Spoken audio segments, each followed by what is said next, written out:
The establishment of the State of Israel in 1948 was achieved through the ruthless and well-planned ethnic cleansing of 750,000 Palestinians. And this colonial logic of conquest, destruction, and expulsion has continued to the present day. Today, about a third of the Palestinian people live under a brutal military occupation in the West Bank, including East Jerusalem and Gaza. Israel has stolen land, built Jewish-only settlements, expelled Palestinians, and cornered others into ghettos surrounded by walls, military watchtowers, and checkpoints. 12% of the Palestinian people live inside Israel as third-class citizens. They are subjected to a system of racial discrimination and racist laws that amounts to apartheid, as defined by the United Nations.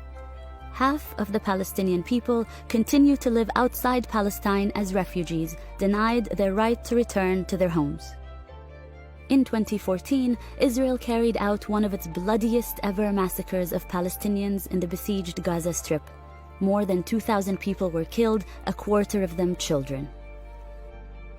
Israel is only able to maintain its regime of oppression because of the support of international governments and corporations. When those in power refuse to act to stop this injustice, we need a global citizens' response to stand alongside Palestinians in their struggle for freedom, justice, and equality. In 2005, Palestinian civil society came together to issue its call for boycott, divestment, and sanctions. The appeal calls for concerted nonviolent action to isolate Israel, as was done to apartheid South Africa. We are calling for boycott pressure on Israel until it complies with international law in the following ways: end its occupation and colonization of land seized in 1967, recognize the right of the Palestinian citizens of Israel to full equality, respect the right of Palestinian refugees to return to their homes. The BDS movement has empowered people across the world to take effective action against Israel. Trade unions, student groups, churches, academics, cultural figures, and social movements are joining together to make an impact. Already, because of BDS, Israeli export companies are complaining that it is getting harder to export their products, and grassroots action has prevented Israeli ships from docking at ports around the world. Major Israeli exporter SodaStream, targeted by our campaign, has announced plans to close a factory it operates in an illegal Israeli settlement. G4S and Veolia, two huge corporations that help Israel maintain its occupation, have lost billions of dollars worth of contracts as a result of BDS activism. Both companies are now talking about ending their role in Israel's crimes. Some European governments are now taking action against aspects of Israel's occupation, and several US academic associations have endorsed a comprehensive academic boycott of Israeli universities. And many prominent musicians and artists support the cultural boycott of Israel, refusing to perform there. Israeli business leaders and politicians are warning that the boycott is starting to isolate Israel. In fact, the government is so worried about the strategic threat that BDS poses to their regime of oppression that it's using its enormous resources to undermine the movement. There's a real fear within Israel that it is fast becoming the pariah state that South Africa once was. But Israel's recent massacre of Palestinians in Gaza is a painful reminder that there's still so much more we need to do. With your support, we can develop even more hard-hitting BDS campaigns and get the word about Palestinian rights out to a wider audience. So please, consider making a donation to the Palestinian BDS National Committee, the largest Palestinian coalition that leads the global movement. It will be a real contribution to the Palestinian struggle for freedom, justice, and equality.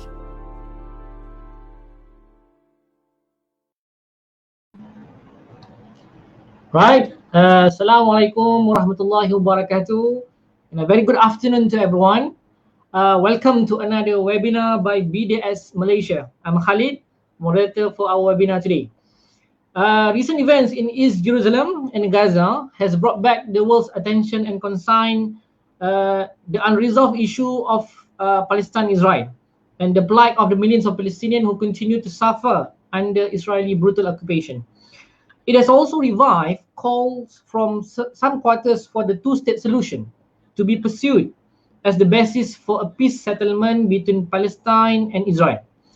The two-state solution proposed in UN General Assembly and Security Council resolution for the past 40 years was also the platform of several peace initiatives, all of which have come to nothing.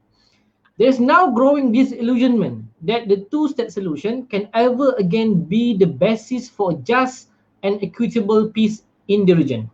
What exactly is the two-state solution? What is behind the disenchantment with it? Have all parties, through action and words, been receptive or unreceptive of it? Is it still relevant or worthy of consideration given new realities on the ground? Is there an alternative solution? So joining us today to discuss this issue is our panelists from Palestine, from Israel, from Malaysia, and from Japan to discuss this issue, inshallah. First and foremost, I would like to welcome Professor Saul Takahashi. Assalamualaikum, Prof. Waalaikumsalam. Hello. For those who first time know Professor, Professor Saul is a professor of human rights and peace studies from Osaka Jogakin University. He was also the former deputy head of office of the UN High Commissioner for Human Rights in occupied Palestine from 2009 until 2014. So Prof is a regular on BDS webinar and has also visited Malaysia a couple of times before. Right, so our second panelist is Dr. Professor Madya, Dr. Hafidzi. Welcome, Doctor. Assalamualaikum. So Professor Madya, Dr. Hafidzi is a chairman of BDS Malaysia. He's also an author of several books on Palestine, including Palestine Operation Unrival.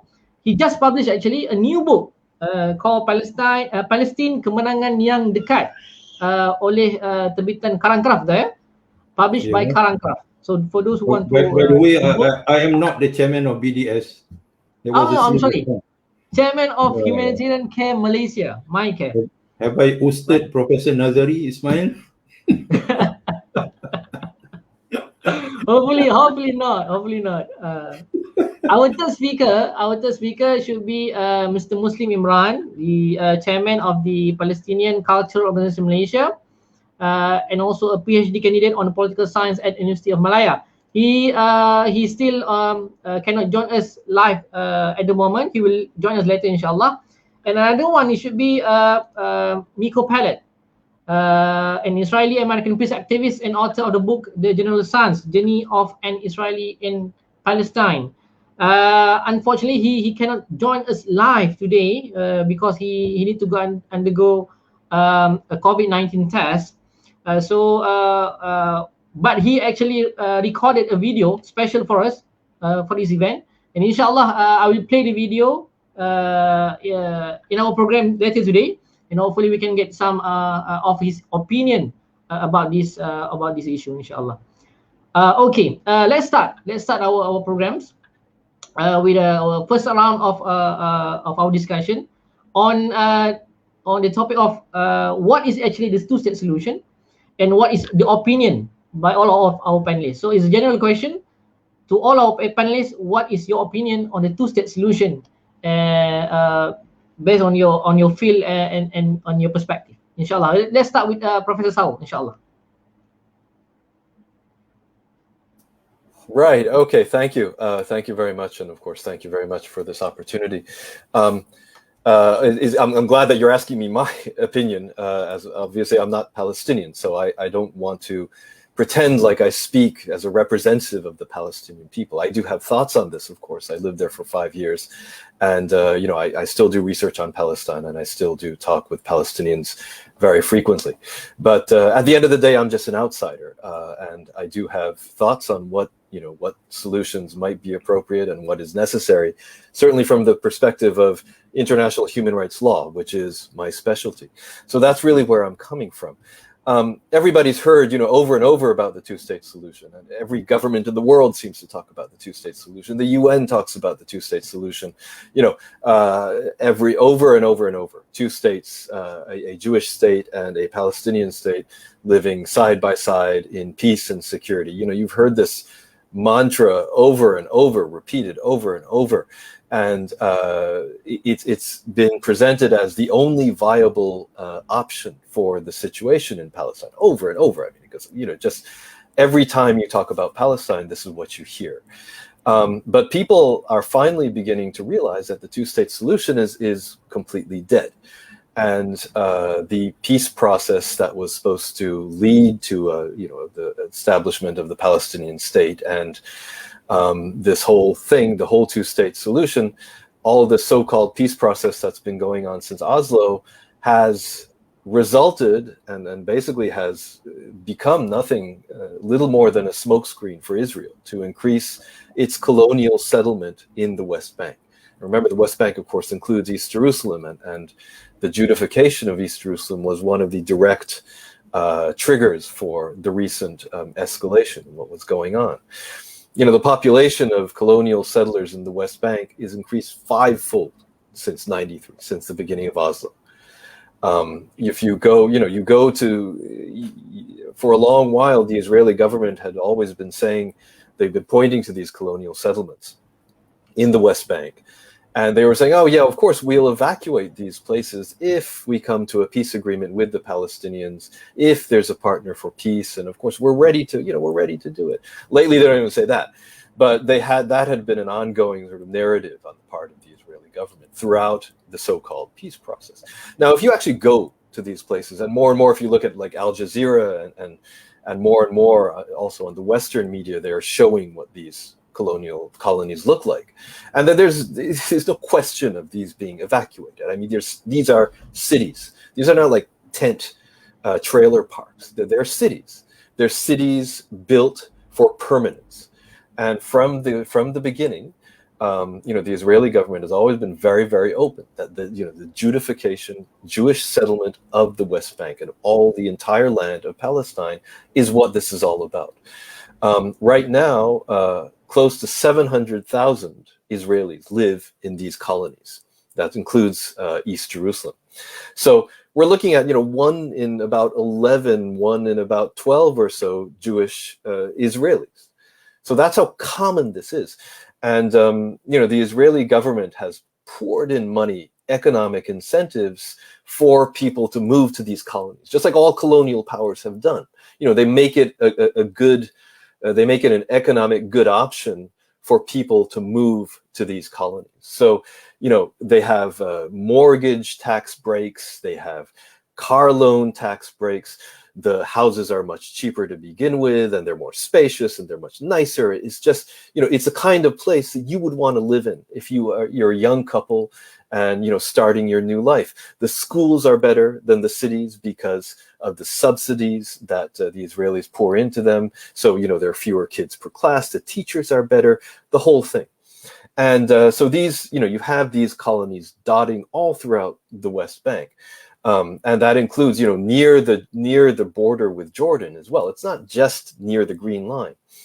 And it's also not just the colonies themselves. The Israelis like to argue, but the settlements themselves, they only take up some small percentage of the land. Yeah, it's not just the cities themselves. It's also the quote unquote security zones that surround all of these places. And it's also the roads, the checkpoints, all of these kind of things. The Israelis have really spent a lot of resources building the road network which prioritizes the colonies and the settlers in their travel between the colonies and what is often referred to as Israel proper. And a lot of times, many of these roads, they can't be used by Palestinians, or Palestinians can't cross them. They can't even approach them, all of these kind of things. And they have all these checkpoints, movement restrictions to make sure that Palestinians simply can't move around freely. So basically what I'm saying is you have these colonies dotting throughout the West Bank.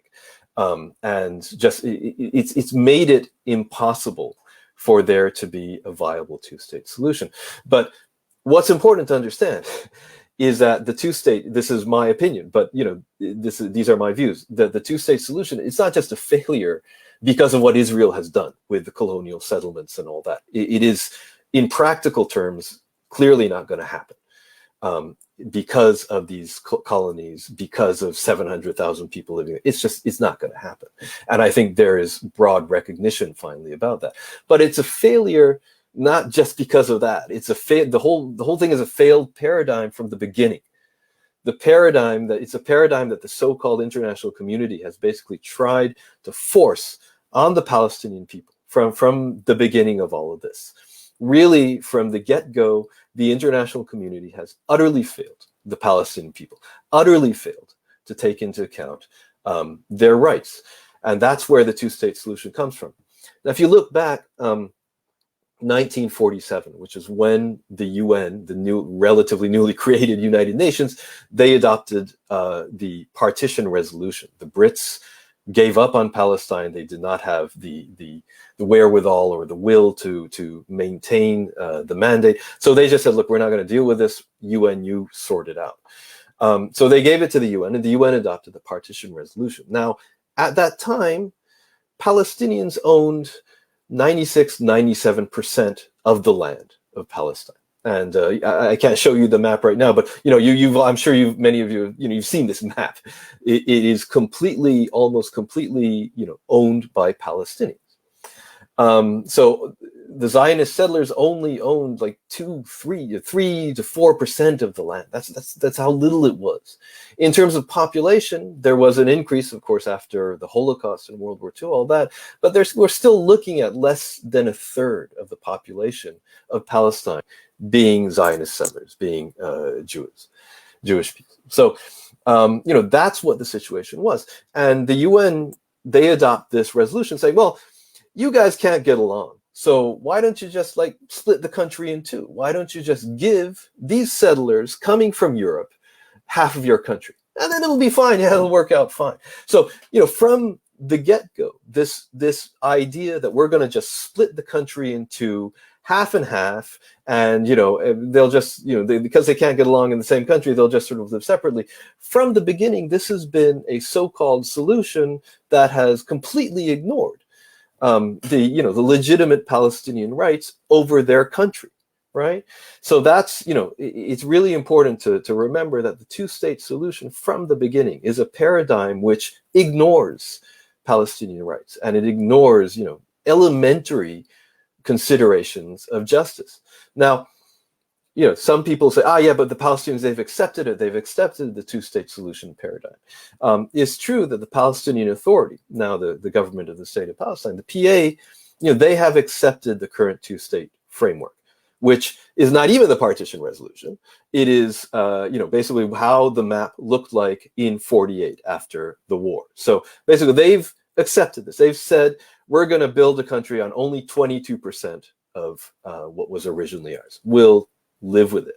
So we have the purported representatives of the Palestinian people who have accepted this paradigm. But I think we have to accept ourselves just how representative of the Palestinian people is the PA, right? The PA wasn't something which was elected or created by the Palestinian people. It was parachuted in by the so-called international community again.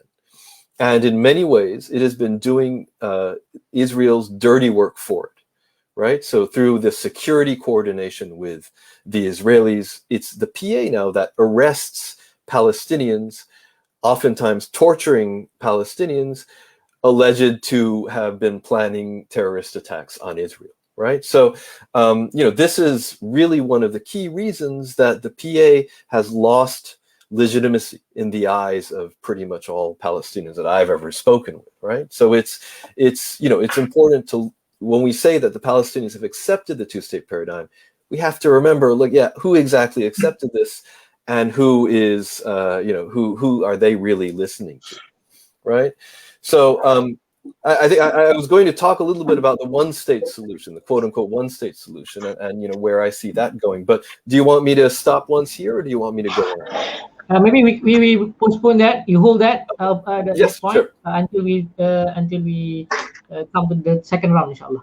Yes, sure. Okay, Right. Of course. Thank you. All right. Thank you, Prof, for your opinions. And then it's very important to acknowledge that, as you mentioned, that Palestine has been denied the self-determination determine the future of the state according to the paradigm of two-state solutions.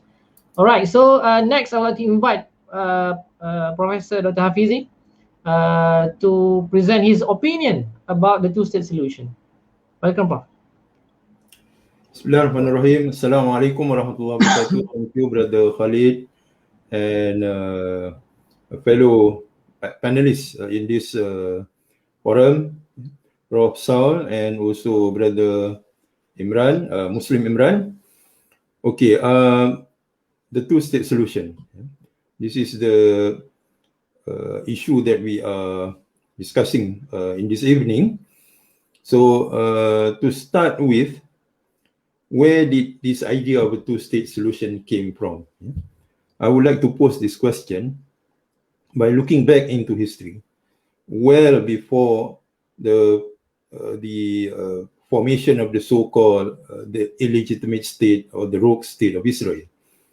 Now, if we go back to as far as the 1920s and 1930s, that was when the British was administering the mandated Palestine as assigned by the League of Nations.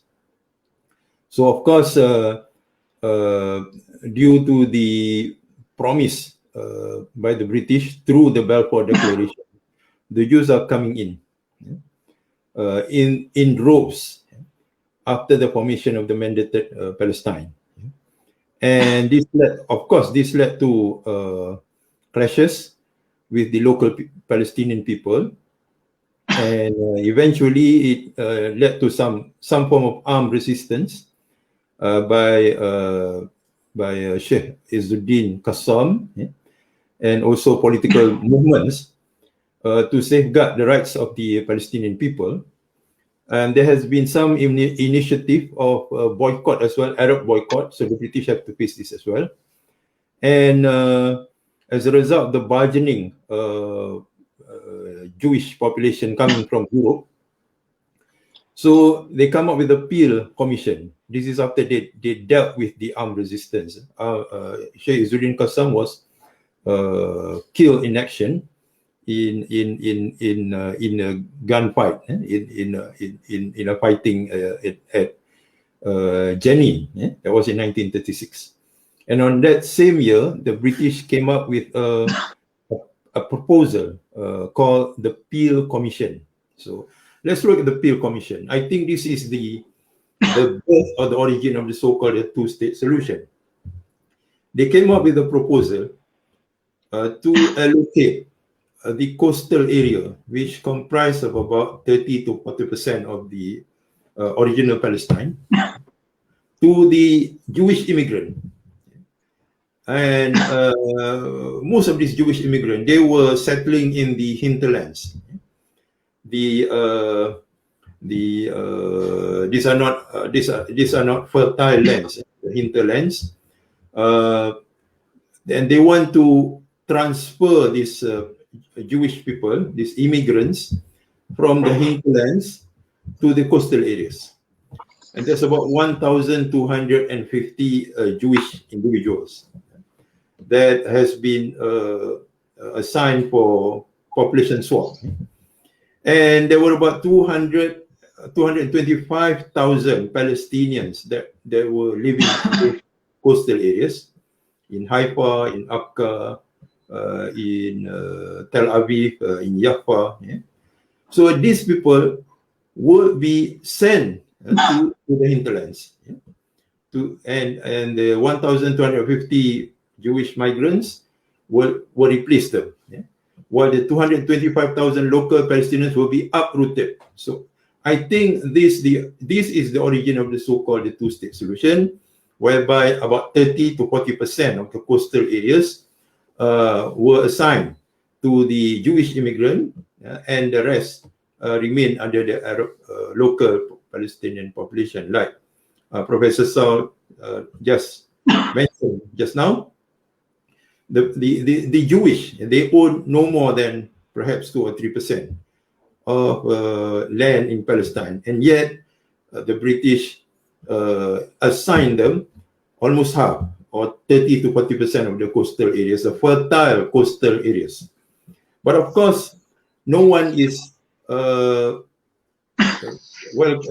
welcomed this idea. The Arabs reject them, and even the proponents of the Zionists, the Israeli of the future, led by David Ben-Gurion at that time, he also rejected this idea because, in the first place, they don't want a portion of the Palestinian land; they want the whole of Palestine. So the idea of carving up Palestine into two territories, Jewish and Arab territories, actually came from the British. Now, this idea of the Peel Commission was rejected outright, and they came up with another initiative called the White Paper that was implemented in 1939, and it is supposed to last for about 10 years, whereby in that period, within that period, 75,000 Jewish from Europe will be brought in. And they gave this vague promise of Palestine will have an independent state. So they did not mention about carving up the land or partitioning them into Jewish and Arab territory. So the British promised that Palestine will be in an independent state, but Jewish migrants will be continued to be brought in. And by 1944, there is, in the midst of Second World War, but it's toward the end, only about 50,000 of the 75,000 that has been targeted by the British to bring in the Jews were managed to be transferred or brought in into Palestine. So it failed to reach the target. So they try to pick up and plan to transfer about 1,500 Jews from Europe every month. And this was also rejected by certain Arab, especially the Arab Higher Committee, with the Grand Mufti, Benjamin Husseini, at the helm. He also objected to this proposal.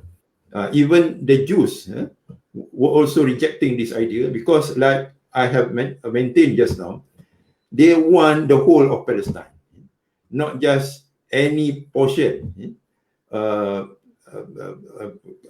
Carved up piece or part of Palestine. So, you know what happened? The migration or the migration of Jews into Palestine did not stop. After the end of the Second World War, we know Holocaust was an excuse for the Jews to come in. Hundreds and thousands were actually facilitated by the British and Americans to enter into Palestine. So, as a result of this, the newly formed United Nations, they come up with this partition plan, and it was passed at the United Nations General Assembly in 1947, 29th of November, to the date, whereby 55% of the land is allocated to the Jewish migrants, and 45% remain under the local Palestinian Arabs. And of course, this is rejected by the Palestinians and also rejected by the Arabs at that time. And it led to the first Arab-Jewish war that ended in 15th of May 1948, when Israel was officially declared and got the recognition from the United States barely 10 minutes after it was announced. President Harry S. Truman picked up the phone and congratulated David Ben-Gurion. And the funny part is, the outcome of this war, Israel earned more land. Instead of the 55% allocated by the United Nations, they gained an additional 23% of Palestine, and in all 78% of Palestine came under the Israeli administration, only 22% was left to the local indigenous people, which is practically West Bank, East Jerusalem, and also the Gaza Strip. This is the situation in 1948. And in 1949, there was an agreement which is called the Rhodes Armistice in 1949, whereby this additional land was approved under the Rhodes Armistice. So that was the basis for the Israel of 1948, which comprised of 78% of the land, the Palestinian land, and the boundaries that separate Israel and former Palestine, which came under the Jordanian administration, West Bank and East Jerusalem, that is called the Green Line. And you know what happened in 1967? Israel launched an all-out offensive against the Arab countries, especially Egypt, Syria, and Jordan, and they control or they occupy the whole of Palestine. Not a single inch of land is left, including East Jerusalem, the West Bank, Gaza, and additionally Sinai and the Golan Heights in Syria. So this is not recognized by the United Nations, and it's called the occupied territories. And they passed Resolution 242 for Israel to withdraw back to the Green Line. And this is the basis of the so-called two-state solution, the idea of which did not even come from the Zionists, nor is being entertained by the Arabs. But it is something that is being forced onto the Palestinians through Resolution 181, and then the Rhodes Armistice of 1949, and then again by the passing of the Resolution 242 in 1967. So the idea was for Israel to return back to the Green Line, and therefore the so-called two sovereign state, Palestine and Israel, lie next to one another, becoming neighboring sovereign states. So that is the so-called the two-state that has become a mantra, like Professor Saul mentioned just now, over and over again until today, although it has lost any sense of implementation. It will never be realized. If we look at Israel today, they are not interested. They are not interested in 78%, whatever they have achieved up until 1949. They want the whole of Palestine. This is the saying that there is no Jerusalem without Judea and Samaria, which is the West Bank. They refer them as the old kingdoms of Israel, which is Judea and Samaria. And then there is no Jerusalem without the temple. So the West Bank, including the Jordan Valley, which Netanyahu announced last year to be annexed by Israel. That is the integral part of Israel. It will never be given up. East Jerusalem or Jerusalem will not be given up. Will not be given up, and we will remain as the eternal capital of Israel. This has been declared way back in 1967. So the two-state solution did not come from the proponents of Zionism, did not come from the Israeli side. It was forced onto the Palestinians and even on the Israelis who rejected them outright. They aim for the whole of Palestine. So what is the relevance of the two-state solution that we are discussing today? It will never be realized, never. Ever. It will never be realized because it is not the objective of the Israeli to start with from day one. And even if Hamas in Gaza at one time agrees, if Israel withdraws to the Green Line, they agree to a long-term ceasefire, Hodana, which should be renewed as and when it is needed, like every 5 years or so. But the question of recognizing Israel does not exist. Is out of the question, because to the Palestinians there are three constants. They call it the three national constants. It is non-negotiable. Number one, the right of return of the Palestinian refugees hosted by the neighboring countries. And number two, Jerusalem as the capital of Palestine. And number three, none of the peace agreements would be recognized because these are not agreements. These are not peace accord or whatever you want to call it. These are a series of lies to gain more land, to misappropriate land, to evict people from their homes, to demolish homes, to take more lands from the Palestinians in the West Bank. So this is a situation. In fact, in 1993, when the Oslo Accord was signed, there was a timetable. 5 years after 1993, that is 1998, the state, the so-called sovereign state of Palestine, will come to reality. Of course, this is the biggest lie, because Israel did not stop the process of Judaization, bringing in more Jews in the environs of Jerusalem or Baitul Maqdis, and they built more settlements, like mentioned by Professor Saul just now. The number of settlements actually increased 5 times from 1993 to 1998. So it remains vague. The question of a two-state solution remains vague and meaningless. Therefore, we should not resort to or continue to debate or even to expound on this idea of the two-state solution. We should, in fact, or instead,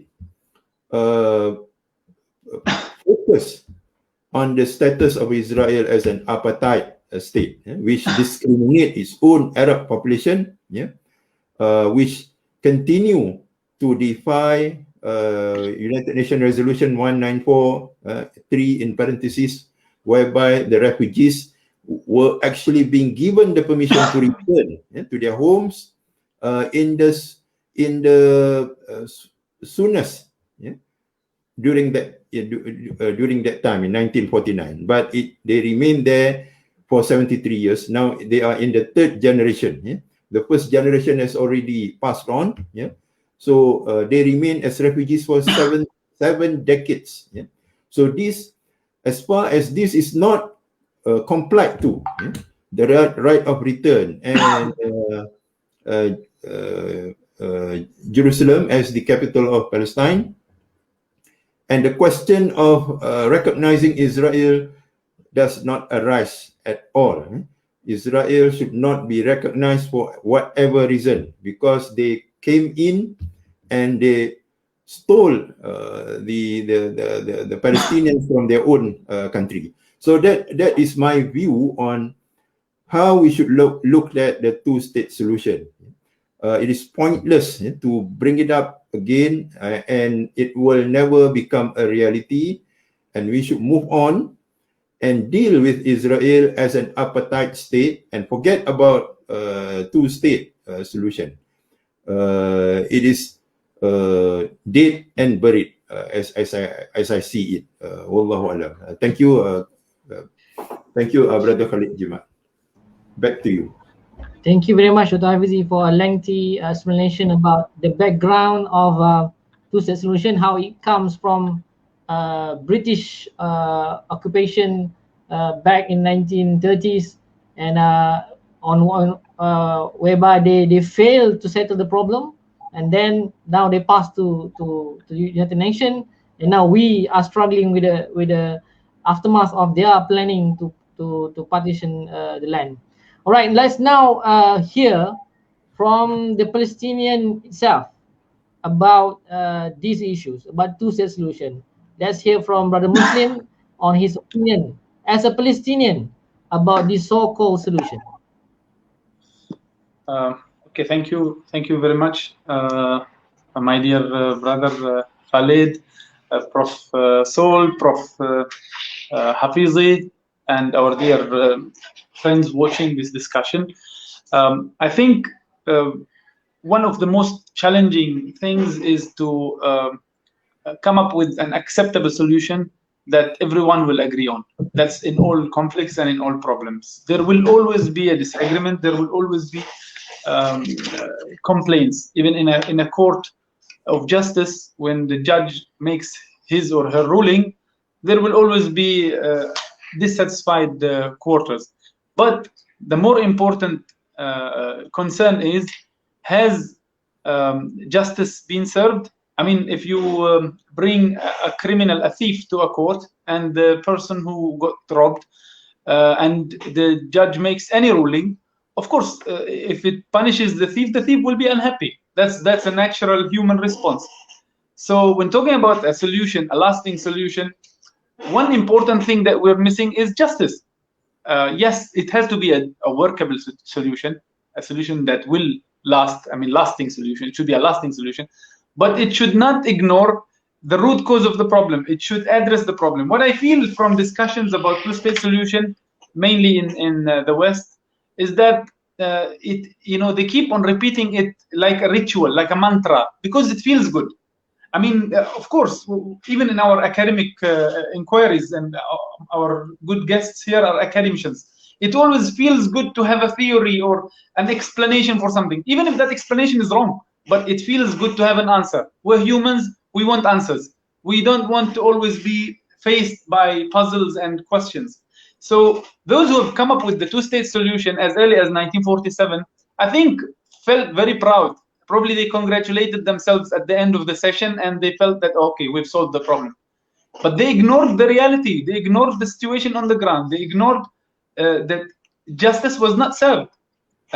In fact, they helped pave the way for Nakba through their way of thinking. So again, just as a start and as an introduction, the two-state solution is a beautiful fantasy that decision makers across the globe have been fantasizing about and talking about. It makes them all feel good, but it doesn't solve the problem. It misses the most important the root cause. It's colonialism. It's settler colonial occupation. It's Nakba. I mean, to be more specific, Nakba is the most important root cause of what is happening right now, 73 years later. You can't address the Palestinian-Israeli conflict and come up with solutions if you try to sweep Nakba under the carpet. Because looking at the two-state solution, whether the 1947 two-state solution or the Oslo two-state solution or the revived two-state solution that the American administration is talking about now, it continues to ignore the plight of 7 million Palestinian refugees, half our population. If we always find solutions for conflicts because of humans, I mean, the solution should serve the human, not the dead things, not the properties. Even in Islamic, belief, a drop of blood from any Muslim is more important than Kaaba itself, than the most sacred place in Islam. And in the Quran as well, وَمَنْ أَحْيَاهَا فَكَأَنَّمَا أَحْيَا النَّاسَ جَمِيعًا. Whoever saves a life or gives life or protects life is as if he or she has saved the whole mankind. So it makes no sense to me when we try to solve a problem by ignoring more than 70% of the Palestinian people. Half of our people are refugees, 7 million, and 2 million Palestinians continue to be under Israeli apartheid inside Israel, Palestinian citizens of Israel. These people, for 73 years, they have been trying to get used to the situation, get accustomed to it. But 73 years later, they couldn't. They revolted in the last 2 weeks, and we've seen pictures from Lid, Haifa, Yafa, and even in Tel Aviv itself, how the Jewish supremacist community started to harass these Palestinians, attack their shops, and mobs started to lynch them and so on. and how this was a state-sponsored policy, and these Palestinians could not take it. So again, to address the two-state solution, it's a good fantasy. It sounds good. It looks good. It feels good. But to those who are not facing the injustice, to those who are not under occupation, but for those who are refugees for 73 years, no, it doesn't solve the problem. For those who are refugees, or for those who are under direct Israeli apartheid inside Israel, it doesn't address their problem. They are continuously, subject to systematic apartheid. This is if it is implemented in full. But looking at what happened after the two-state solution started to pick up, ground and support, we see that even those who were supposed to be saved by this solution, the Palestinians in the West Bank and Gaza, have become subject to a terrible, brutal apartheid in the West Bank and sanctions and siege in the Gaza Strip. So, the pre-two-state solution setting was way better than the current setting. So looking at the root cause, again, it is Nakba, and it is the negation of the Palestinians. They continuously negate our existence. We don't exist to them. I mean, for those who are trying to solve the problem by simply cutting off the map, this is the same imperialist mindset that destroyed Africa and the Middle East in the past. This is the same mindset that was used in the Berlin Conference to craft a new African, continent. This is the same mindset of Sykes-Picot, this supremacist colonial mindset that, give this part to Egypt and this part to Libya, this part to Sudan and this part to Egypt, and you draw straight lines. And this resulted in continuous wars and military coups and tribal conflicts that we continue to see until today in Africa and in the Middle East. So no, two-state solution is not a solution. It's some sort of philosophical, not even philosophy. It's a sophistry. The sophists who existed long ago in Greece, they enjoyed debates and discussions. So it's more of sophistry than a practical, real solution. Any solution has to acknowledge Nakba and has to recognize the Palestinians. The problem is not recognition of Israel, actually. Israel is a nuclear power. The problem is recognition of the existence of the Palestinians. The Zionist movement, which started in Europe some 1.5 centuries ago, assumed that there were no Palestinians in Palestine.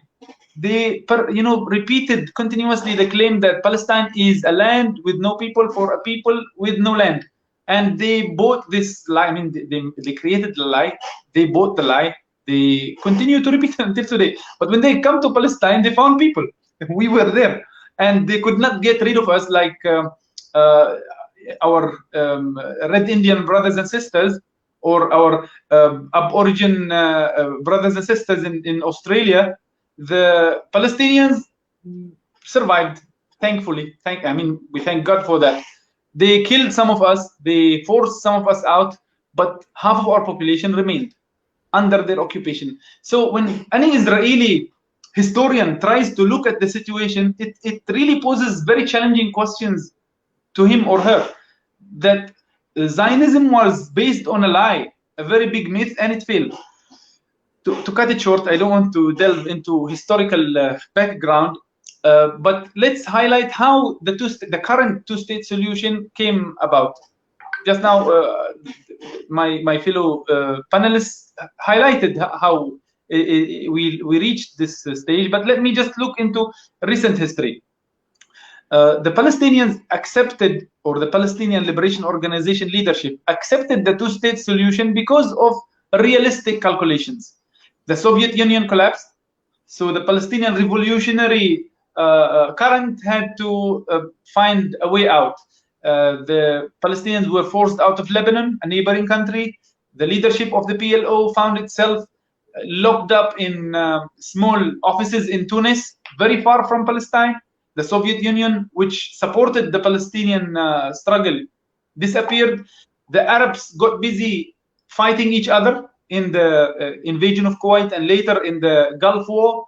the Palestinians were strangled financially by the US and its allies. So eventually, the PLO leadership found itself alone. Unlike the 60s and the 70s, when there were Arab nationalist regimes which wanted to actually end Israeli occupation.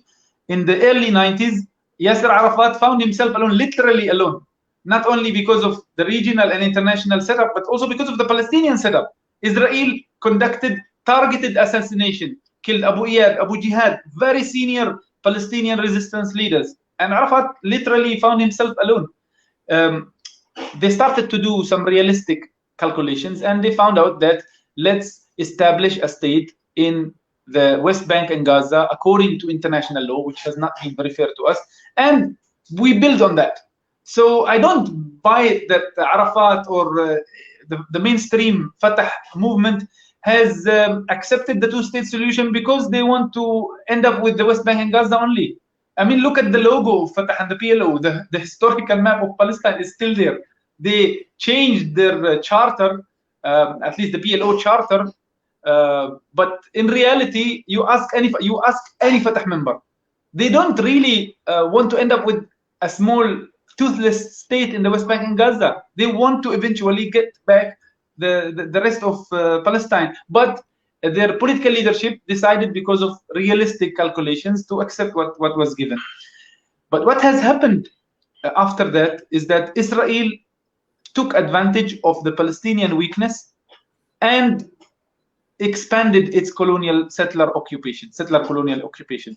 Look at the situation in the West Bank. Saul visited you lived in the West Bank. You've seen how within 28 years, or let's say 30 years, since Oslo, since Madrid Accord, there was no real settler existence inside the West Bank. Now we have more than 500,000 Israeli settlers all over the West Bank. We have many settlers spreading all over Jerusalem, and these people are radicals. The settlers who, I mean, Zionism is a radical ideology, but those new settlers who come from Brooklyn, from the US, from all corners of the world to Hebron or Jerusalem. I've seen them in Hebron when I was growing up. These are fanatics. The ones who are trying to force out the people in Sheikh Jarrah, these are the worst of fanatics. In Israeli political landscape, when you look at settler political parties, these are usually the most fanatic of all. Now they are in government. And these people don't want a Palestinian state. They don't. I mean, they don't hide it. They say it publicly. You ask them, you interview them. They don't believe the Palestinians deserve anything, because they still buy the same lie that their forefathers created a century ago, that Palestinians shouldn't have existed here. What are you doing here? I mean, the logic they have is that we've come to our ancestral homeland. What are the Palestinians doing here? Okay, the Palestinians were here for a while to take care of the land. It's time to move. Go to Jordan, go to Gaza, go to wherever. So to cut it short, this solution is not a solution. The Palestinian Liberation Organization was putting forward one democratic state solution until the late 80s. It is unfortunate that they abandoned this because of short-sighted political calculations. A solution should address Nakba, should address the 7 million Palestinian refugees, should address the Palestinians inside Israel, and should, of course, think about the considerations of the other side, but not at the expense of the Palestinians. We will never accept, I mean, no sane Palestinians will ever accept to solve the problem of the European Jewish community at the expense of our own existence. We had no problem with them if they came in peace and lived with us peacefully, like many immigrant communities have come to Southeast Asia or to Europe or to America. But these people did not come in peace. These people came with weapons. By the year 1947, the end of 1947, there were more than 120,000 Zionist militias up in arms to take over Palestine. The Palestinian political leadership was in exile. Mufti Amin al-Husseini and his High Arab Commission were in exile. And the Palestinian resistance was very, toothless. So Israelis conducted an ethnic cleansing. They took over Palestine. 6 months later, the Arab armies came over and they did not mount any serious challenge to Israel. Less than 1/3 of the Israeli or Zionist militias. So the solution is, to conclude my comment, is more more patience, more persistence. We have to learn from our South African brothers. Mandela spent 27 years in apartheid prisons, and he was sticking to his slogan, one man, one vote.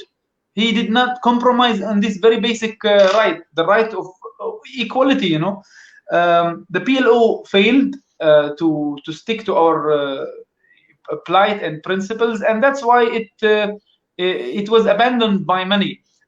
In fact, after the Oslo Accord, more than 10 factions, most of them PLO members, rejected the Oslo Accord.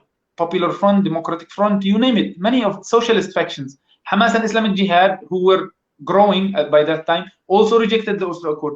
And as we speak, most Palestinians continue to feel that the Oslo Accord was a big lie that costed the Palestinians more land and more rights. And this is a historical mistake that has to be corrected. The only one who really sticks to the Oslo Accord is President Mahmoud Abbas, and I mean, you know how popular he is in the Palestinian political landscape. So finally, a solution is the solution starts with the acknowledgement of Nakba, acknowledgement of the injustice that took place in Nakba. This is what Ilan Pape, for instance, the new Israeli historian, concludes in his good book, The Ethnic Cleansing of Palestine. He says the first measure that should be taken by Israel and the international community to resolve the Palestinian-Israeli conflict is acknowledgement of Nakba. You cannot just pretend that Nakba did not happen.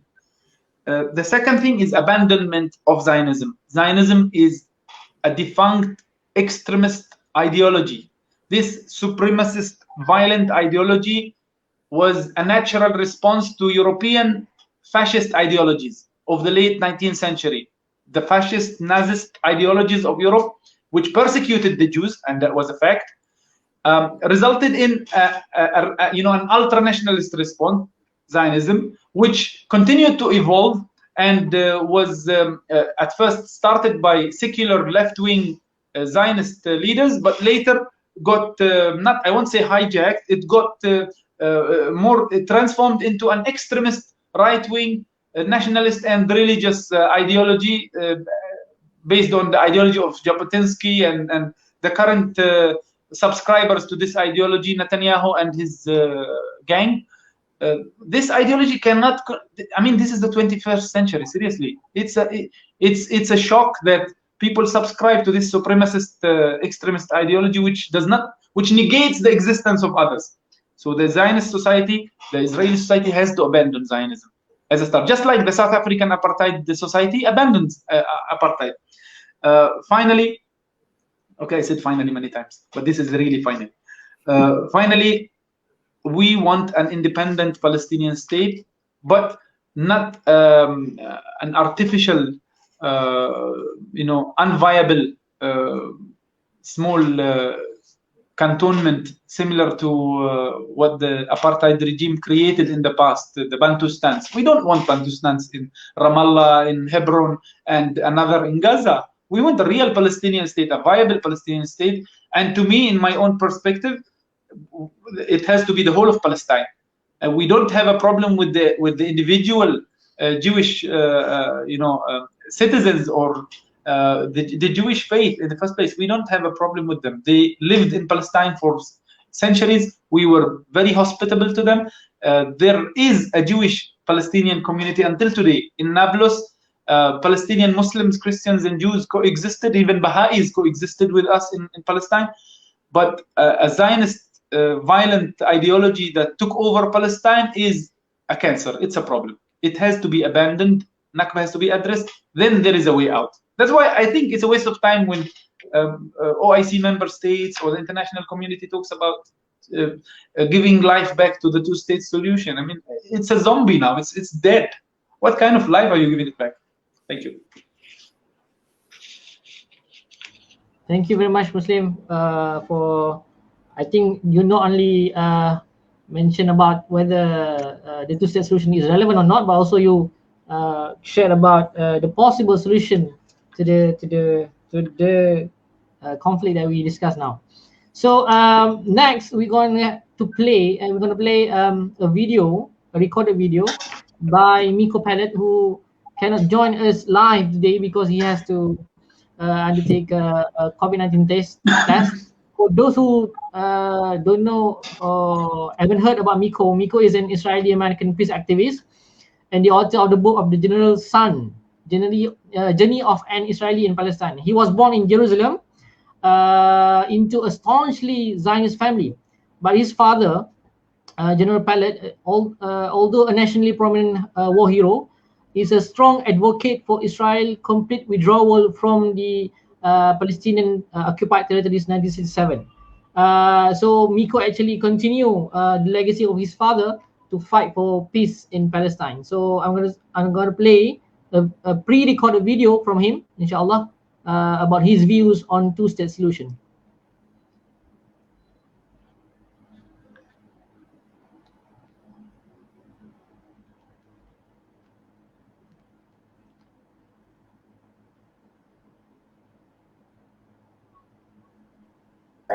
I think I can't hear the sound. I don't know if the audience can. And COVID is still a problem, and I have a COVID exam that I need to take at this time. So the coordinating, the timing didn't work out. But I hope I can get my point across in this short video. We are exactly 54 years after the Israeli army, in which my father was a senior member, a general, a member of the Central Command, was pushing to start a war, to start what became a massive assault against Israel's Arab neighbors. The assault begins, a few days from now, on June the 5th, and within 6 days, the Israeli army had captured the West Bank and the Gaza Strip, including East Jerusalem, the Golan Heights, and the Sinai Peninsula, again, in what was a massively brutal assault against Arab neighbors. Now, immediately when the war was over, in the very first meeting of the Israeli High Command, my father suggested what we know today to be the two-state solution. He suggested that Israel allow the Palestinians to establish their own state in the West Bank and the Gaza Strip, and engage in a peace agreement with them, and that will really solve all the problems in the Middle East, because once Israelis and Palestinians have resolved the question of Palestine, the other Arab countries would probably follow suit. He insisted on this, and he for quite some time while still in uniform. And eventually he was taken aside by his boss, which was Hak Rabin, who was the Army Chief of Staff, and gently told that this is not the time to talk about this. We had just conquered all of the land of Israel, plus some, and nobody wants to hear about giving land back to Arabs. Israel went immediately, and I mean immediately, while the barrels were still smoking, to destroy Palestinian towns, neighborhoods, villages throughout the West Bank, in East Jerusalem, in the surrounding areas surrounding Jerusalem, within the old city, the Mohd quarter, which now is the plaza facing the Western Wall, the Wailing Wall, and a massive assault against Palestinians. Hundreds of thousands were expelled, became refugees, many for the second time. And what they saw, what the Israeli authorities, the military and the government saw, was that they had finished the job that they failed to finish in 1948. In other words, the total conquest of what they call the land of Israel, which they, as Zionists, view to belong to the Jewish people. In other words, the entire land of Israel belongs, according to Zionism, to the entire Jewish people, which is, of course, absurd. But that's what they saw. And as we've seen over the last 54 years, the West Bank has been subjected to massive ethnic cleansing and destruction, an oppressive military regime. And basically, the state of Israel, through consecutive governments, has done everything it possibly could to destroy any chance of a Palestinian state ever being established in those areas, in the West Bank, in the Gaza Strip, or actually anywhere within Palestine. And they established what they believed they had the right to do a single state over all of historic Palestine. Today, as a result of a report by Human Rights Watch, as a result of several other organizations, and of course people who have eyes and ears, can see this entire state, which is the state of Israel, is an apartheid regime. It's been an apartheid regime since it was established, since its very inception in 1948. It was established as an apartheid regime. It has been engaged in what I believe is not only the crime of apartheid, which is well established, but also the crime of ethnic cleansing and the crime of genocide. Now, these are well-defined crimes in international law, which is why I use those terms. And this is a reality that exists today. There is a single state over all of Palestine. There are Israeli Jews and Palestinians living completely segregated, but very close to each other geographically, because it's a small country. So that is the reality we face today. Those of us who believe in justice, those of us who believe that Palestinians have rights, those of us who believe that Palestinians deserve the exact same rights that I have when I'm here, those of us who believe that there should not be a siege on Gaza, that it's wrong to put 2 million people in a prison and then bomb them, those of us who believe that there should not be political prisoners, there should not be checkpoints, that people should live free and equal, those of us who believe in equality. The challenge that we have, I believe, is not to try to go back to an idea which was a Zionist idea to begin with. In other words, the people like my father who proposed this idea of a two-state solution were Zionists. Their perspective was a Zionist perspective, which said that Israel has the right to almost 80% of Palestine, and Palestinians have a right to a small, insignificant part of the land, just to keep them quiet. So it makes no sense to go back to that. Makes no sense to fall back on an idea which is basically a Zionist idea, and which has, throughout the 90s, or for I should say, 20 years now, has been an excuse for Israel to continue to bomb and kill and arrest and oppress Palestinians. Because Israel figured out that it could use this idea of a two-state solution as an excuse. Well, our hands are out, reaching out for peace. We would be happy to agree on the two-state solution, but the Palestinians are terrorists. The Palestinians disagree, which is, of course, a complete lie, but it's a lie that's been accepted. So I don't think it makes any sense to talk about that, because it's a solution that is not a solution.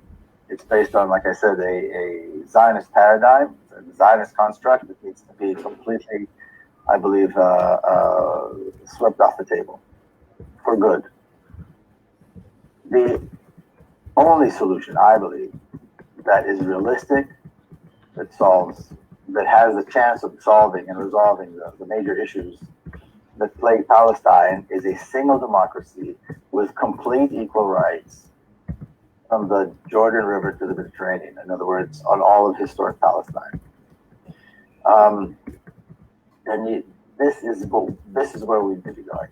I believe that the reason to demand that our governments throughout the world not only accept and support the Palestinian call for boycott, divestment, and sanctions, or BDS, but that they demand, that they impose sanctions, that they demand boycotts, that our governments act fiercely so that the state of Israel, the Zionist regime, this apartheid, cruel apartheid regime that exists here now, and I have to say, being here, it's not that I didn't know, it's not that I haven't seen this before, but every time I walk down the streets in Jerusalem, East Jerusalem, every time I travel throughout the country to meet Palestinian friends and colleagues, the notion of apartheid becomes more and more clear.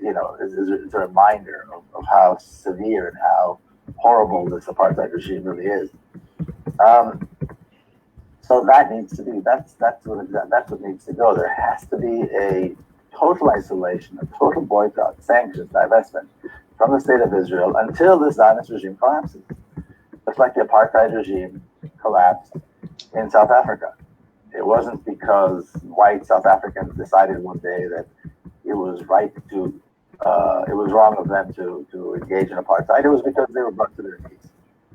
People with a South African passport couldn't travel anywhere.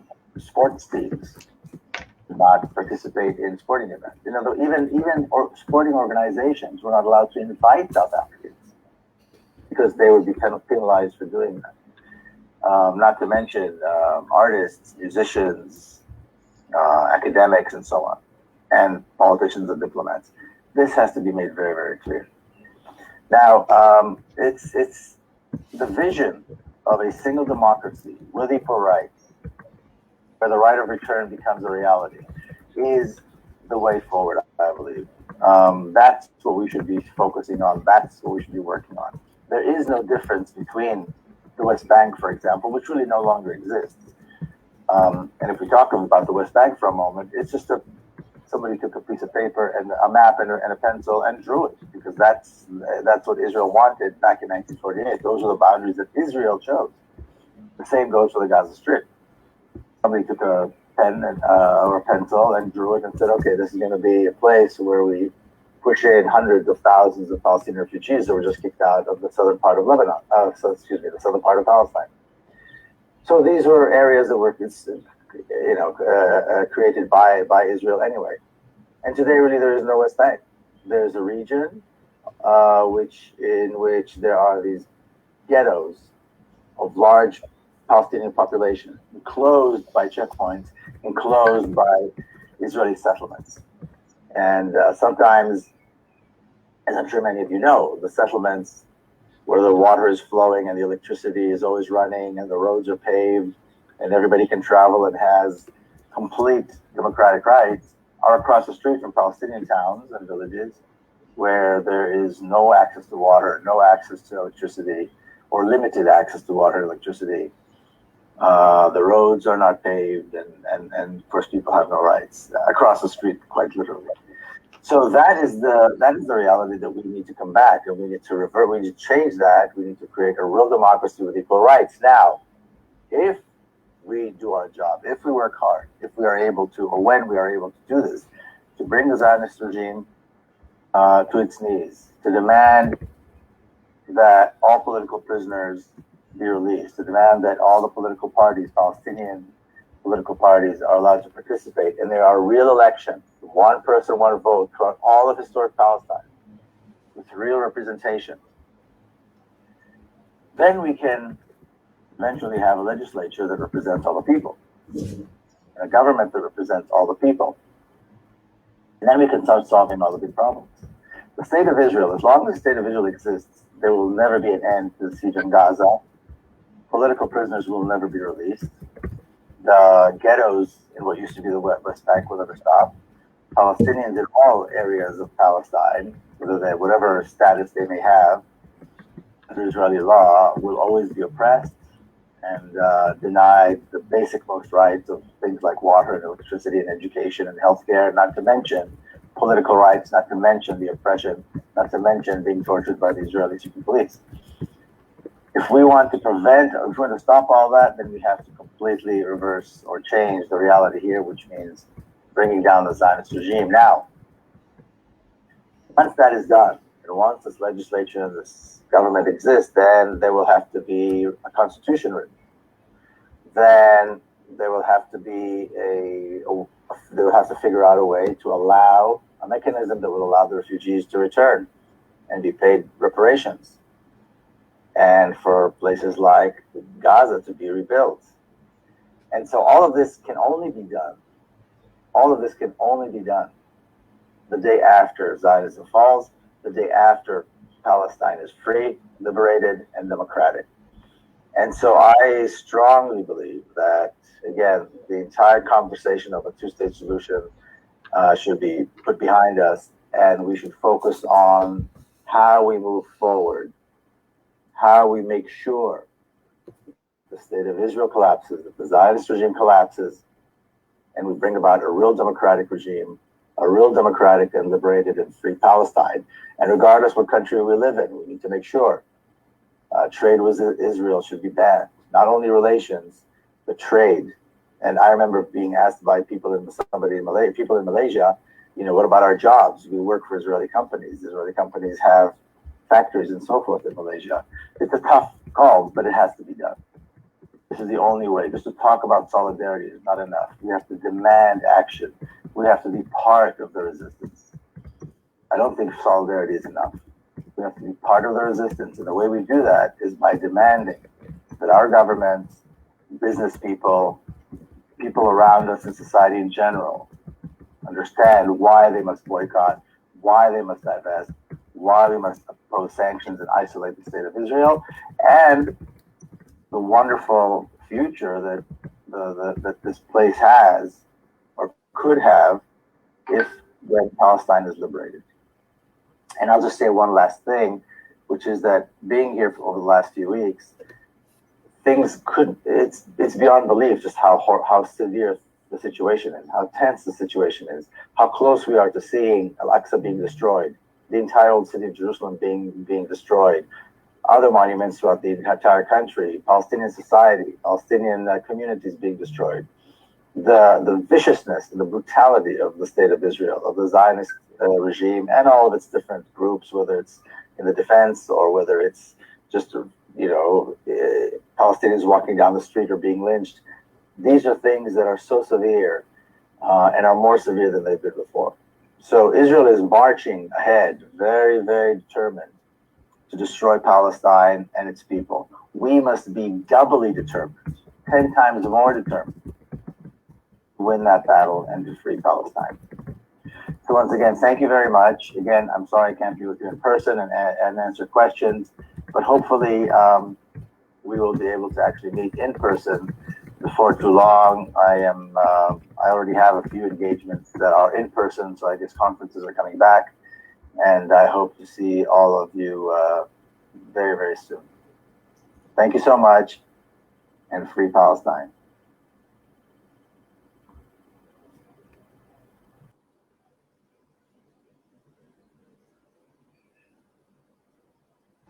Right, that's from Miko in his messages. Hopefully, we can get a clear about his opinion about these issues, the two-state solution, and he also mentioned about the solution, the real solution, to change things on the ground, and he focuses really on the fights to bring down the Zionist regime, as mentioned by Muslim before. So I would like to bring back Professor Saul on your opinion about the solution that has been mentioned by Miko and Muslim just now.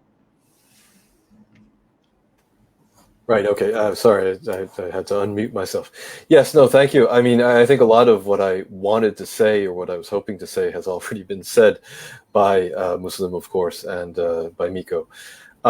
Really, the whole idea of a two-state solution, as I've mentioned before, it was a failed paradigm from the start that was imposed on the Palestinian people with shocking disregard for their rights by the so-called international community. And really, I think what we all have to start thinking about really is how to move forward towards a so-called one-state solution, often called a one democratic state, as is referred to by many people.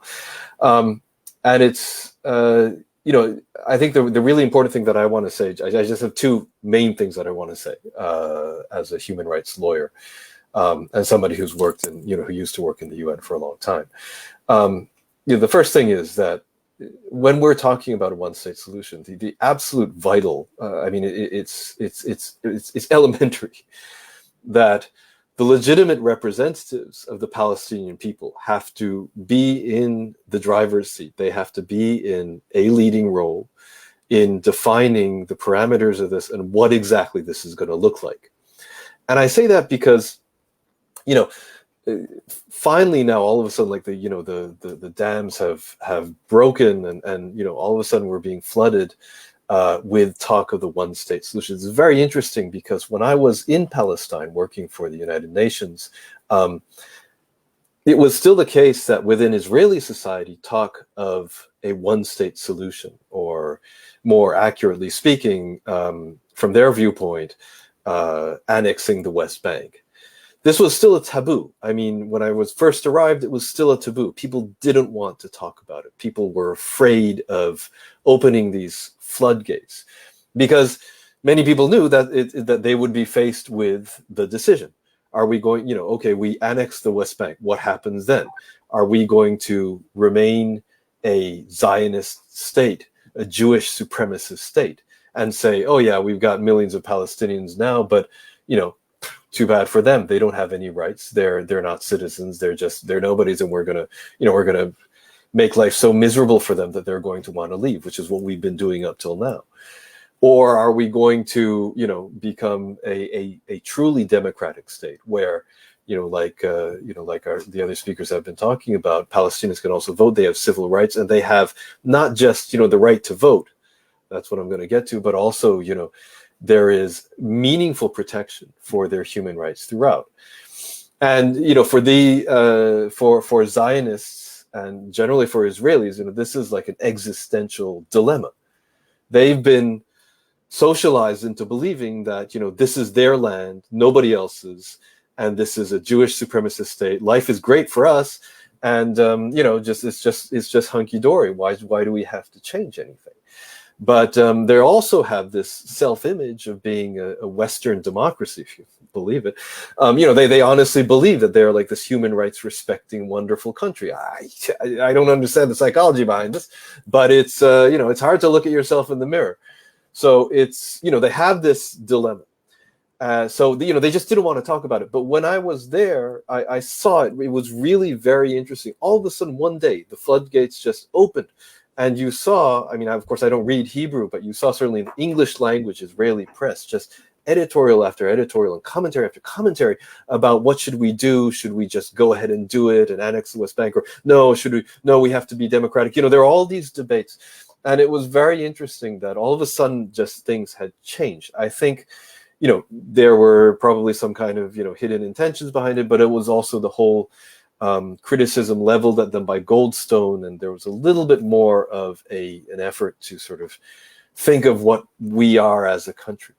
Now, of course, maybe that was just short-lived, but my point is when we talk about one state, a lot of Israelis, the one state that they envision is Israel, and we just gobble up the Palestinians.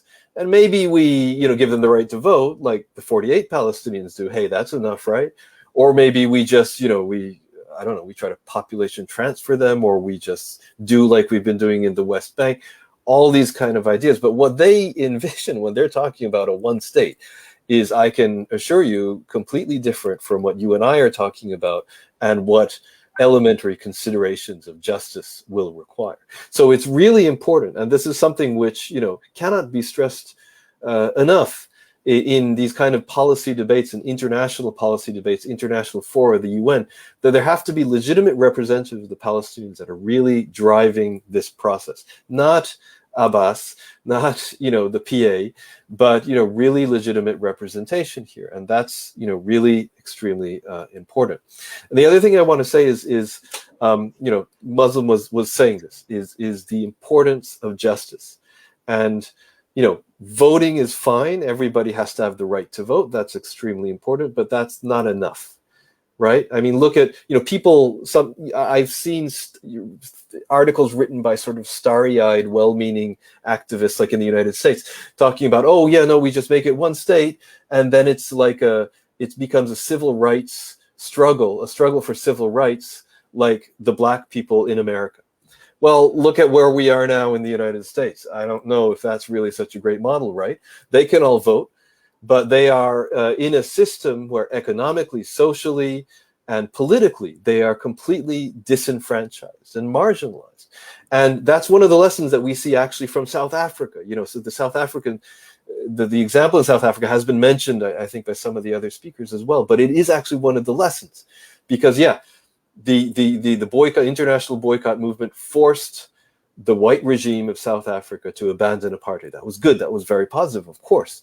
But the deal was made that economic power would remain in the hands of the white settlers. So this is, where are we now? I mean, yes, black people can vote, but it's still a situation where, the white people have all the power. And in fact, in some ways, it's even got worse. So we have to make sure that these kind of things don't happen. We have to make sure that, justice is ensured. And just like one example, one example that really quickly comes to mind is that of the colonies, right? So, okay, from today, where everybody's citizen of one country, call it whatever we want, but is citizen of one country. Okay, you have these cities all throughout the West Bank that are built on stolen Palestinian land. So, okay, well, what happens there? What happens to the Palestinians who had their land stolen? Maybe we could come up with an agreement where maybe, now it's only Jewish people who can live in the colonies, but maybe Palestinians could live there too. Okay. But then how are they going to pay the rent? I mean, where are they going to have the financial means to do this? And what if they say they don't want it? What if they say they don't like this city? It's ugly and terrible. I want my land back. These are not insurmountable. None of this is insurmountable. But it takes political will, and to have that kind of political will, like the other speakers have been saying, we have to push this as the citizens. We have to demand this from our governments and from the international community, that that Israel is completely isolated, is completely boycotted and sanctioned until that is the Palestinian people, see justice. That really is the only way forward, I think. So, thank you. Right. Thank you, Prof. Saul. Next to Dr. Hafidzi, if you want to add on your comment on the solutions that's been proposed by our panelists before. Okay. Thank you, Brother Khalid. The explanation given by Miko Peled is really enlightening. And we hope to have more people of conscience from among the Israelis themselves, like the likes of Miko Peled and also Ilan Pape, and these are actual manifestation of changes that we are seeing among the later generations of Israelis who are now supporting the Palestinian cause. The problem with the Zionists has been expounded by the columnists of Haaretz, the daily, the Israeli daily, the mouthpiece of the Israel, whereby he revealed that these are the attitudes and the problem of Israelis. Number one, he said that they were just like drug addicts. This is mentioned by an Israeli himself. He was addressing the Israeli lobby in the States. Actually criticizing Gideon Levy, yes, criticizing the Israeli lobby in the United States, and he said that Americans keep on giving funds so that they can buy more drugs, and in the end they become junkies, hardcore junkies. This is what happening to the Israeli now.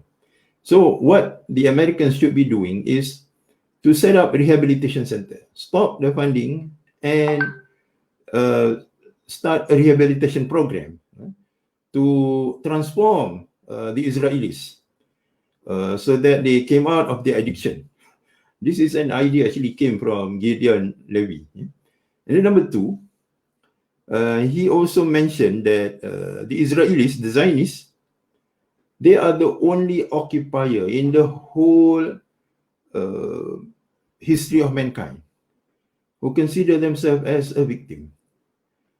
They are the colonizer, they occupy Palestinian land, and yet they identify themselves as victims, and they portray themselves as victims, and thus such narrative came from the mouthpiece of the Zionists.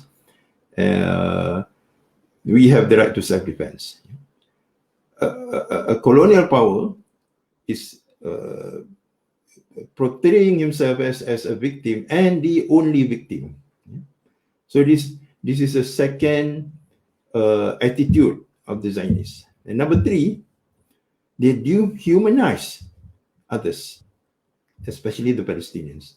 That's why we are seeing that the Zionists and the Israelis, they don't have any qualms at random killings of Palestinians on the street. School children, teachers on their way to school, they kill them in these so-called random killings and create stories that they are actually a threat to the Zionist soldiers. So they dehumanize them. So that's why we are seeing incidents of random killings from time to time. It's not just during the massive attack that previously took place, or in 2014 or 2012. Actually, such assassinations and killings are taking place on a weekly basis or even daily basis. This, not to mention house evictions and also home demolitions.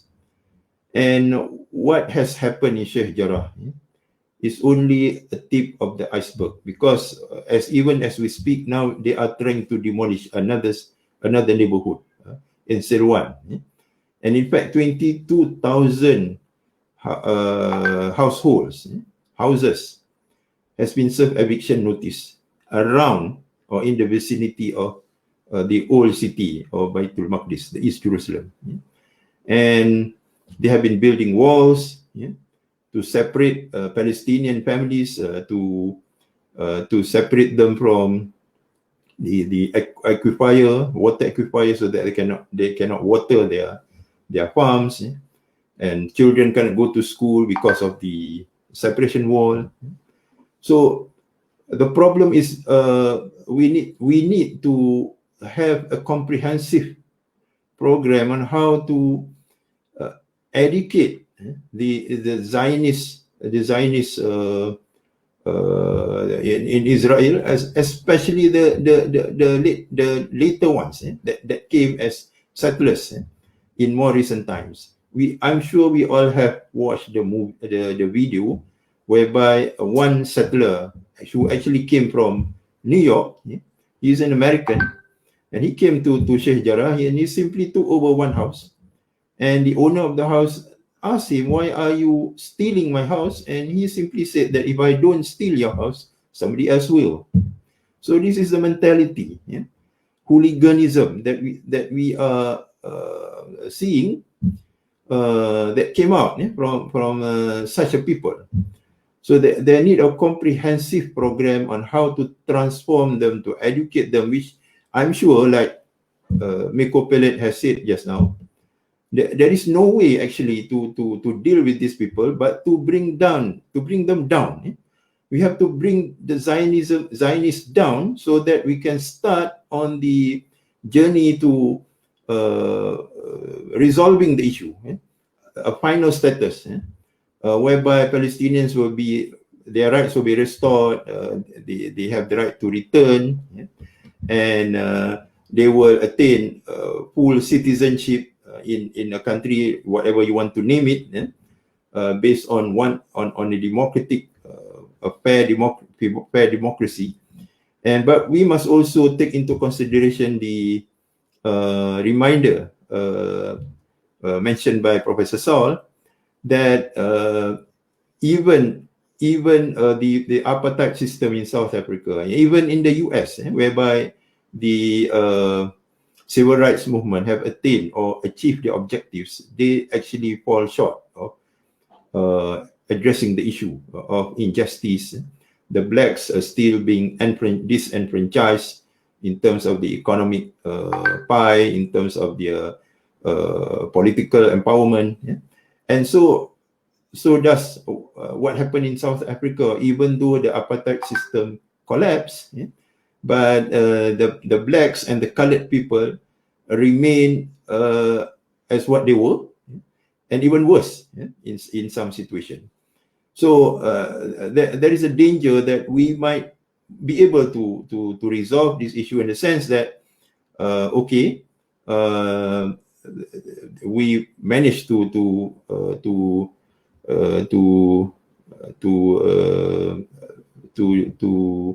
eliminate the appetite, but yet the Palestinians will still remain oppressed and their rights still being denied in a so-called where we have restored their rights to their homeland, the rights of return, and so on and so forth. So this is a danger that actually we need to beware of. In our plan, a comprehensive plan to help alleviate the situation of the Palestinians and liberate them in that sense, and empower them so that they will be liberated in the comprehensive sense of the word. Not and what happened in South Africa, or even the experience of the black section of the people of the United States of America be repeated in the case of Palestine. So this is we have a very big task ahead, and it has to be shouldered by the international community, not just the Palestinians, not just the Arab states around Palestine, or not just the Muslim Ummah, not just the civil society. Everyone, including the United Nations, must be together in this comprehensive plan to empower the Palestinians so that they will be given their full rights in the real sense, not being continuously be persecuted or oppressed, just like the counterparts in South Africa. Yeah. So we need that. We need that cooperation. We need that support of solidarity. Yeah. So that whatever we plan for the Palestinians will become a reality. So this is a very important session. What have been mentioned by Brother Muslim and Professor Saul and Miko Peled actually open up our eyes on how we should be moving forward, and the challenge is actually big. It is not something that we can resolve piecemeal, but it has to come in a comprehensive package. Definitely, there's a long way to the final status, and it requires comprehensive framework in order to get this work for the Palestinians in the future. Thank you, Brother Khalid. Right, thank you, Prof. We are approaching to our end of the programs, but before we end, I would like to welcome back Brother Muslim to say a few words of your hope about these solutions, and what actually, because as you know, that Malaysia is still using and promoting the same framework, two-state solution in their statement and everything. And what's your hope to Malaysia and also to other people in the world, inshallah? Okay, since we are running out of time, I have listed 5 points that I wanted to highlight, but let me go through them very quickly. And they might seem disconnected, but I leave it to the listeners to connect the dots. Number one, Israel did not prevail because of the might of logic, but because of the logic of might. I am literally translating what we always say in Arabic. Israel did not win Palestine in an academic debate or in an intellectual inquiry. No, they won because of the force that they have.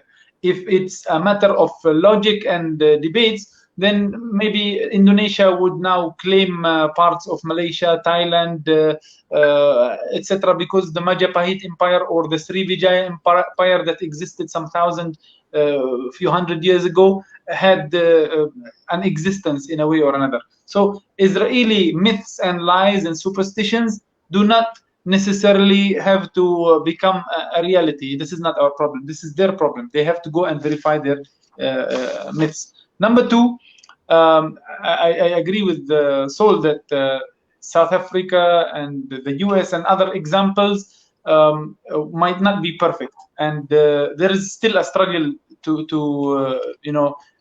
take place, especially on the socio-economic level.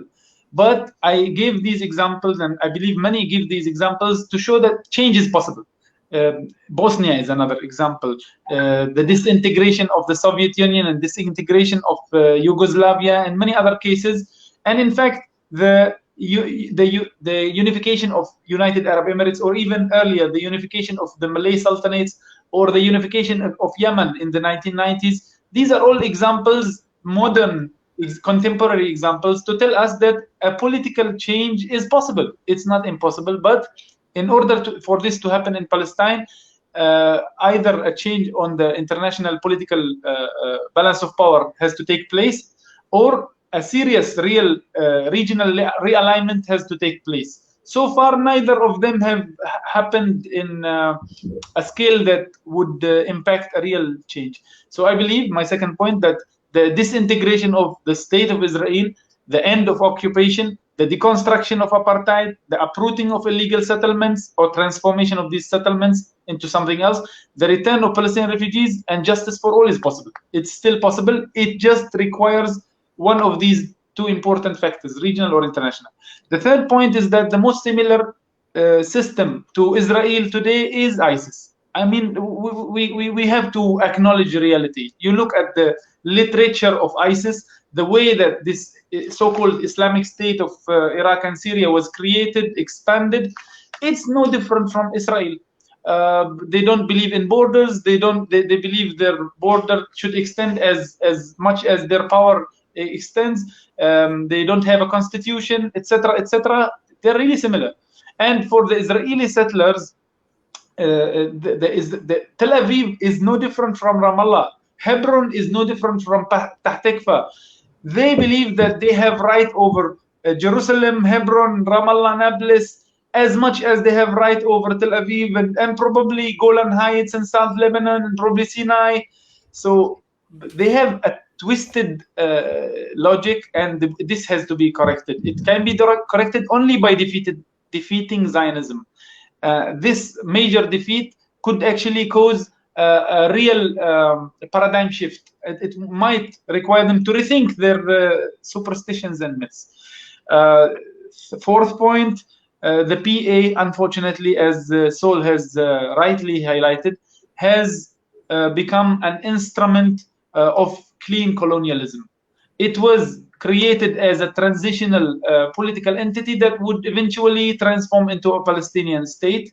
Instead of playing this role, especially in the time of the current Palestinian president, it has become a real instrument to repress the Palestinians and serve Israeli security interests. I mean, to the extent that when Trump decided to cut off the funding of the PA, the Palestinian Authority, it was Netanyahu who objected and told President Trump, no, we need the security forces and security apparatus in the West Bank to protect the state of Israel. This is a very embarrassing and sad reality. Finally, for Malaysia and other international players, you don't have to come up with a solution. It's not your problem. You did not create this occupation. You did not facilitate Israel's existence. Why do you have to come up with a 1-state, 2-state, 3-state, 5-state solution? This is the problem of the superpowers who created Israel. It's the problem of Israel, certainly. What is required from states like Malaysia, Indonesia, Turkey, Japan, China, and others is to articulate the situation on the ground, to address reality, to acknowledge that there is a settler colonial occupation that has transformed into an apartheid. I believe stopping short of proposing a solution would be perfect, would be good enough.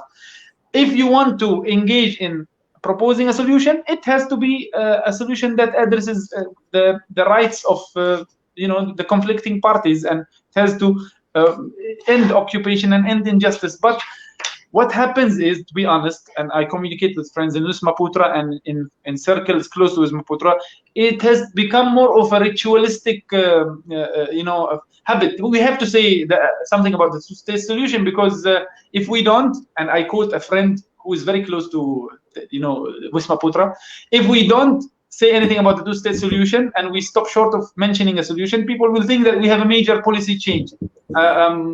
We are advocating something else. That's the answer that I got. But I think stopping short of mentioning the two-state solution helps the Palestinians more than actually, because for Israel, the two-state solution has become an empty PR promise. They look good when we say that Israel really accepts the two-state solution and they want to negotiate. We have been negotiating for 30 years. What has the two-state solution got us? Nowhere. It's time for powers like Malaysia, Indonesia, European countries to actually address apartheid, just like Human Rights Watch has done, just like the leading Israeli human rights group, B'Tselem, has done.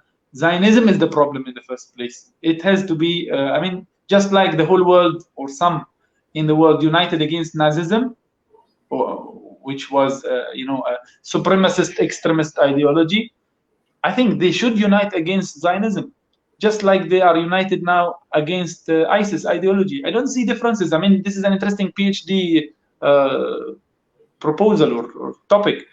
I don't see big differences between ISIS and Israel. Thank you so much for having us in this discussion, and I was very glad to join you, Khalid, and the other panelists. All right, thank you very much, Muslim, for your points, and thank you, Prof. Saul. Thank you, Dr. Hafidzi, for joining us today. Hopefully we will meet again and continue our discussion on various topics that on Palestine in the future. Hopefully we can strive together, continue to fight against the occupation, colonialism, and the Zionist regime in Israel. We still has a lot of things to do, and of course one of that is through supporting BDS efforts, BDS movement. And for those listening from Malaysia, hopefully you can contribute to our cause in BDS Malaysia. And we have a lot of activities we arrange throughout the year, and hopefully we can come together and work hard to support our Palestinian brothers and sisters, inshallah. For that, thank you again to all speakers, and hopefully we'll meet again in the future. Assalamualaikum warahmatullahi wabarakatuh. Assalamualaikum warahmatullahi wabarakatuh. Bye-bye.